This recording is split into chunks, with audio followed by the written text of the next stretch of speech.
नमस्कार दोस्तों, आज की इस वीडियो में मैं आपको वट सावित्री व्रत की पूजा की बेहद ही आसान और सरल पूजा विधि बताने जा रहा हूँ। इस वीडियो को यदि आप अंत तक देखेंगे तो आपको वट सावित्री व्रत की एक एक नियम की जानकारी हो जाएगी और बड़े ही आसानी के साथ आप अपने व्रत को सही और नियम के साथ कर पाएंगे। दोस्तों, जेठ महीने के कृष्ण पक्ष की अमावस्या तिथि के दिन वट सावित्री का व्रत रखा जाता है।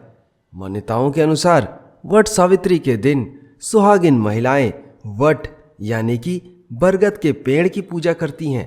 ऐसा माना जाता है कि इस पेड़ में जगत के पालनहार भगवान विष्णु, जगत के रचयिता भगवान ब्रह्मा जी और जगत के संहारक भगवान भोलेनाथ का वास होता है।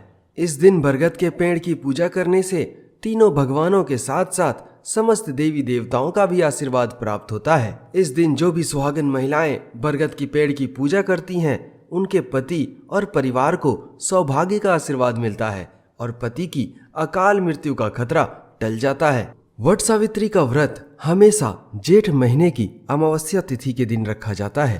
पंचांग के अनुसार वर्ष 2024 में जेठ महीने की अमावस्या तिथि की शुरुआत 5 जून की शाम 5:54 पर हो रही है और इसका समापन 6 जून की शाम 6:07 पर होगा। इसीलिए उदया तिथि के अनुसार इस साल वट सावित्री का व्रत 6 जून को रखा जाएगा। दोस्तों, किसी भी तरह की पूजा पाठ को शुभ मुहूर्त में ही करना चाहिए, इससे आपको उस पूजा का शुभ फल प्राप्त होता है। वर्ष 2024 में वट सावित्री की पूजा का शुभ मुहूर्त 6 जून की सुबह 11:52 से लेकर 12:48 पर होगा। इस दौरान पूजा करने से आपको विशेष फलों की प्राप्ति होगी। दोस्तों, अब हम विस्तार पूर्वक जानते हैं वट सावित्री व्रत के सभी नियमों और इसकी आसान पूजा विधि को। दोस्तों, वट सावित्री का व्रत एक दिन का होता है, लेकिन इसकी तैयारी लोग एक दिन पहले से ही करते हैं। तो आपको सबसे पहले करना यह है कि 1 लोटा साफ जल भगवान के चरणों के पास रख देना है। यह जल बहुत ही महत्वपूर्ण है। वट सावित्री व्रत की सारी पूजा इसी जल से की जाती है। इसके बाद आपको एक साफ बर्तन में साबुत चने भिगाने हैं। इन चनों को फूलने के लिए रख देना है। यह चने आपकी डलिया में भी भरे जाते हैं। इन्हीं चनों से व्रत का पारण किया जाता है और यही चने जब पहली बार कोई महिला वट सावित्री का व्रत रख रही होती है तो अपनी सास को वायने के रूप में देती है। ये सारी तैयारियां आपको एक दिन पहले कर लेनी है। इसके अलावा आपको बांस का पंखा, बांस की डलिया, मौसमी फल और जो भी पकवान आपको पूजा में चढ़ाना है, इन सब का इंतजाम भी आपको एक दिन पहले ही कर लेना है। एक दिन पहले ही व्रत में लगने वाले पकवान जैसे ठेकुआ, पुआ इत्यादि पहले से ही बनाकर रख लिए जाते हैं। अब आपको एक चीज मैं और बता दूं कि यदि आप व्रत का संपूर्ण फल प्राप्त करना चाहते हैं तो आप अपनी पूजा वट वृक्ष के पास ही जाकर करें। कई जगहों पर कुछ लोग वट वृक्ष की टहनियां तोड़कर घर में ले आते हैं और घर में ही उसकी पूजा करनी शुरू कर देते हैं, लेकिन यह तरीका सही नहीं है। आपको वट वृक्ष के पास जाकर ही वट वृक्ष की पूजा करनी चाहिए। दोस्तों, जब आप ये सारी तैयारियां कर लेंगे तो आपको पूजा वाले दिन सूर्योदय के पहले उठना है। नित्य कार्यों से निवृत्त होने के बाद अपने आप को शुद्ध करना है। इसके लिए आप अपने नहाने के पानी में थोड़ा सा गंगा जल मिलाकर स्नान करें। इसके बाद सबसे पहले भगवान सूर्य को जल अर्पित करें। ध्यान रखें कि ये वही जल हो जो आपने भगवान की चरणों में रखा था। उस जल में से थोड़ा सा जल भगवान सूर्य को अर्पित करते हुए इस व्रत को रखने का संकल्प लें। इसके बाद आज के दिन महिलाएं दुल्हन की तरह तैयार होती हैं और वट सावित्री व्रत की पूजा करने के लिए जाती हैं। इसके लिए 16 श्रृंगार करें। श्रृंगार में एक बात का खास ध्यान रखें कि जो भी श्रृंगार की वस्तुएं जैसे कि साड़ी, चूड़ी, बिंदी, लहठी, जो भी चीज आप इस्तेमाल करें वो भूल करके भी काले, सफेद या स्लेटी रंग के ना हो। ये सारे रंग उन लोगों की प्रतीक होते हैं जिनका सुहाग नहीं रहता। इसीलिए आपको ऐसी चीजों का और ऐसे रंगों का इस्तेमाल करना है जो सुहाग की निशानी होती है। इसीलिए लाल, हरे या फिर पीले रंगों का इस्तेमाल करें। जब आप 16 श्रृंगार करके तैयार हो जाएं, तो सबसे पहले अब आपको अपना डलिया तैयार करना है। ये डलिया बांस का ही होना चाहिए, इस बात का आपको ध्यान रखना है। अब डलिया में सबसे पहले 5 टीके लगाएं। इसके बाद यदि आप नारियल चढ़ा रहे हैं तो नारियल में भी 5 टीके लगाएं। सबसे पहले डलिया में पान का पत्ता डालना है। इसके बाद अक्षत, गोल सुपारी और पूजा में लगने वाली बाकी चीजें डालनी है। इसके बाद इसमें मौसमी फल डालें और आखिर में जो पकवान आपने बनाए हैं उससे डलिया को भरें। अब जब आपका डलिया तैयार हो जाए तो जो शुभ मुहूर्त मैंने आपको बताया है उस शुभ मुहूर्त में आप पूजा करने के लिए वट वृक्ष के पास जाएं। सबसे पहले वट वृक्ष में जहाँ पर आप पूजा करेंगे वहाँ पर थोड़ी साफ सफाई कर लें।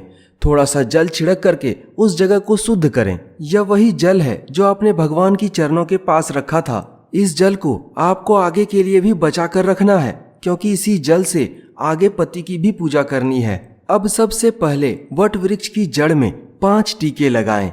उसके बाद वहां पर सावित्री सत्यवान की मूर्तियां स्थापित करें। यदि आप मूर्तियां लेकर नहीं गए हैं तो जो पकवान आप लेकर गए हैं उसी में से 2 पकवान लेकर सावित्री सत्यवान की मूर्त के रूप में आपको स्थापित करना है। इसके बाद आपको 7 वट वृक्ष के पत्ते लेने हैं। इन पत्तों में आपको अपने पूजा की सारी सामग्री जैसे कि पकवान, मौसमी फल और बाकी चीजें जो आप ले गए हैं उसको भोग के तौर पर रखना है। इसके बाद धूप, दीप, अगरबत्ती दिखा करके पूजा करनी है और अपने सुहाग के लंबी उम्र और तरक्की की कामना करनी है। कुछ जगहों पर महिलाएं वट वृक्ष का एक पत्ता अपने बालों में लगाती हैं और कई जगहों पर वट वृक्ष के पत्ते की माला बनाकर भी पहनी जाती है। यदि आपके उधर भी ऐसा ही नियम है तो आप इस नियम को जरूर करें। इसके बाद वट वृक्ष के तने में कच्चा सूत लपेटा जाता है और 7 बार परिक्रमा की जाती है। इसके लिए आपको करना यह है कि कच्चा सूत लेकर के आपको वट वृक्ष की जड़ में बांध देना है और उसके बाद दाएं से बाईं ओर 7 बार वट वृक्ष की परिक्रमा करते हुए इस कच्चे सूत को वट वृक्ष के तने में लपेटना है। और इसके साथ साथ जो बांस का पंखा आप ले गए थे उससे आपको वट वृक्ष को हवा करते हुए झलना है। इस तरह से 7 बार परिक्रमा करने के बाद आपकी वट वृक्ष की पूजा संपन्न हो जाएगी। इसके बाद 7 बार वट वृक्ष से गला मिला जाता है और महिलाएं एक दूसरे को सिंदूर लगाकर अपने अखंड सुहाग की कामना करती हैं। इसके बाद वहां पर मौजूद लोगों को प्रसाद वितरण करके आप घर वापस आ जाएं। ध्यान रहे कि आपको थोड़ा सा जल बचा कर लाना है, क्योंकि उसी जल से आपको अपने पति की पूजा करनी है। जब आप घर वापस आ जाएं तो अपने पति को भी स्नान करके शुद्ध होने को बोलें और उसके बाद एक कुर्सी पर बिठाकर उनकी पूजा करें।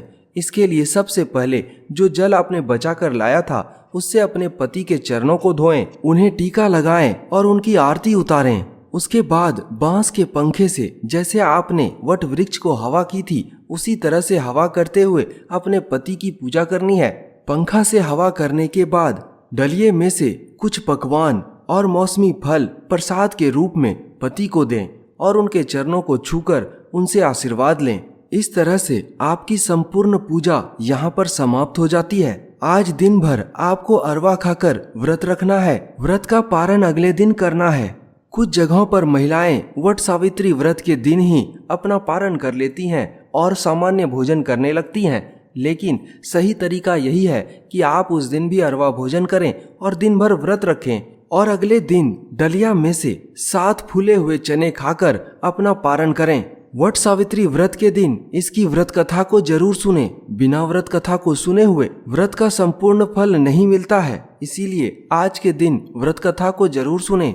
दोस्तों, बहुत ही आसान और सरल तरीके से मैंने आपको वट सावित्री व्रत के सभी नियमों और आसान पूजा विधि के बारे में जानकारी दी है। यदि आपको वीडियो अच्छा लगे तो इसको जरूर लाइक करें और ऐसे ही वीडियोस की जानकारी के लिए हमारे चैनल को जरूर सब्सक्राइब करें।